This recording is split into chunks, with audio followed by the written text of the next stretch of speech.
अस्सलाम वालेकुम students and viewers, how are you. तो आज का जो हमारा टॉपिक है वो यूनिवर्सिटी लेवल के स्टूडेंट्स के लिए है। वो है features of Victorian period. Victorian period के जो फीचर्स हैं वो क्या हैं, ये एक इम्पॉर्टेंट सवाल है। तो हम देखते हैं विक्टोरियन एज। फर्स्टली हम देखते हैं विक्टोरियन एज क्या है। विक्टोरियन एज जो स्टार्ट होता है वो 1837 से लेके 1901 तक है। Name for the reign of queen entitled in the new period after the romantic revival. Romantic के बाद ये एक विक्टोरियन जो पीरियड स्टार्ट होता है वो क्वीन विक्टोरिया के नाम पे शुरू हुआ है। और 1887 से लेके 1901 तक इसने जो है ना राज किया। अब ये है क्या, इसके अंदर मतलब फ़ीचर्स इसके क्या हैं। तो इसके अंदर सबसे पहले जो है ना पर्सन को वैल्यू दी गई। इसके अंदर अपना नावल प्रोज किए गए।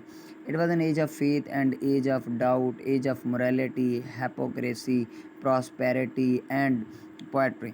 मतलब पोएट्री की भी ये एक पीरियड है, मोरालिटी का भी एक पीरियड है, फेथ का भी पीरियड है, आइडियलिज्म यहाँ पे मिलती है, मटीरियलिज्म मिलती है।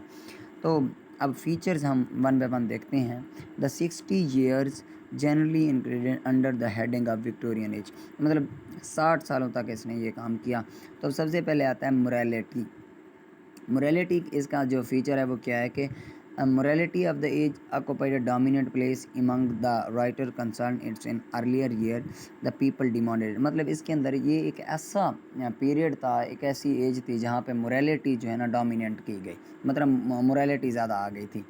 Victorian people had strictly morality in every aspect of their life. Probably we will find their morality world because of their restriction in some cases like social and sexual life can be extreme for the now. Most of the people obeyed this rule and restriction in order to get a reputation or not being criticized. मतलब कुछ यहाँ पे जो है ना सबसे बड़ी बात यह है कि मोरालिटी को डोमिनेंस दी गई। मोरालिटी लाजमी थी हर पर्ट के लिए in every aspect of the life. कुछ लोगों ने इसको अप्रिशिएट किया, इस कंसेप्ट को, इस फीचर्स को, और कुछ लोगों ने इसको क्या किया, डिनाई किया।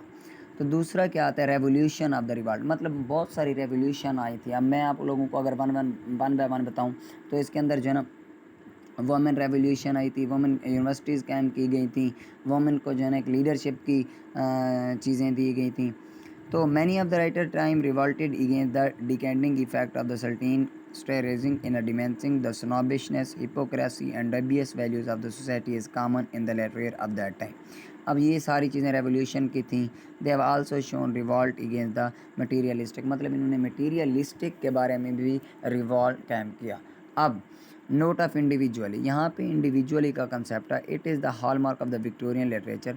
The person the writer of the age and originality and outlook, character and style चीज़ों को देखते थे। For example Tennyson praise independence, Dickens novels are quite.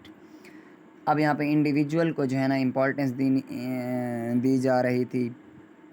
As of prose and novel. हाँ, अब ये एज और मैंने आपको पहले भी बताया कि ये एक प्रोज और नावल की जो है ना एक एज है।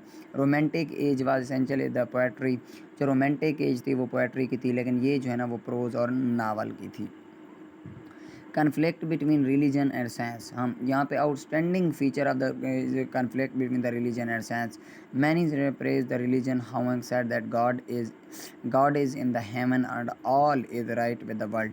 मतलब वो कहते थे, कुछ लोगों का ये कन्फ्लिक्ट भी था कि रिलीजन सही है या साइंस है। तो कुछ लोग कहते थे कि रिलीजन सही है कि वो खुदा जन्नत के अंदर मौजूद है, वो सारी चीज़ें सेट कर रहा होता है। लेकिन फिर कुछ लोग कहते थे कि ये सारी चीज़ें साइंस के थ्रू हो रही हैं।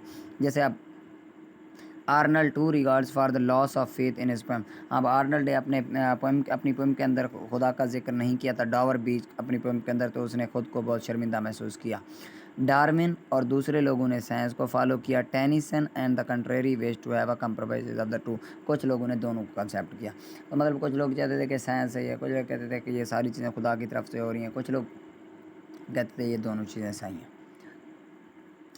अब more importance to human. As the romantic writer gave more importance to the nature, the Victorian gave more importance to the man and the woman. अब जो रोमांटिक थे वो नेचर को ज़्यादा इंपॉर्टेंस देते थे, लेकिन यहाँ पे जो विक्टोरियन है वो किसको, वोमेन एंड मैन, मतलब इंसानियत को, मतलब इन ह्यूमन को जो है ना वो ज़्यादा इंपॉर्टेंस देते थे। तो ये फीचर्स ऑफ विक्टोरियन एज हैं। अगर इसमें कोई सवाल है तो आप लोग कमेंट बॉक्स में पूछ सकते हैं। इसी तरह की वीडियोस देखने के लिए हमारे चैनल को सब्सक्राइब करें, घंटी के बटन को दबाएं ताकि इसी तरह की वीडियोस आप तक आती रहें। थैंक्स।